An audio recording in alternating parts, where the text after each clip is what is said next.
এখন বন্ধুরা আমি চলে আসলাম বাঘা দরগা শরীফ, বাঘা রাজশাহী। ওই যে আপনারা উপরে লেখাটা দেখা যাচ্ছে, তার প্রধান মেইন গেট। এখন চলে আসলাম, এখানে দেখা যাচ্ছে অনেকগুলো কবরস্থান। আপনারা দেখেন এখানে কিন্তু সারিবদ্ধভাবে কবর আছে, বিভিন্ন পীর আউলিয়া এদের গোরস্থান। এছাড়াও আরো দেখা যাচ্ছে অনেকগুলো কিন্তু গোরস্থান, এখানে কবর দেওয়া আছে। এই যে আমরা সব এসেছি একসাথে এখানে ঘুরতে। দেখেন তুমি কি সামনে না পিছনে? আমি সামনে। এই সেই মেন সেই মাজার কি পীর?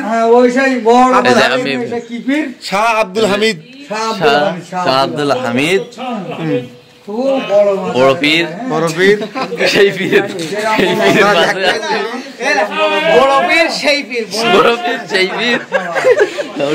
সামনে আছি, এই যে আপনারা দেখতেই পাচ্ছেন বাঘা। হাই গাইস, এই লিগে আরেক ভক্ত এই পীরের। আমরা এখানে আপনারা সবাই ভালো থাকেন, দোয়া নিয়েন। Bye, see you. দেখা হবে পরের ভিডিওতে। বাই।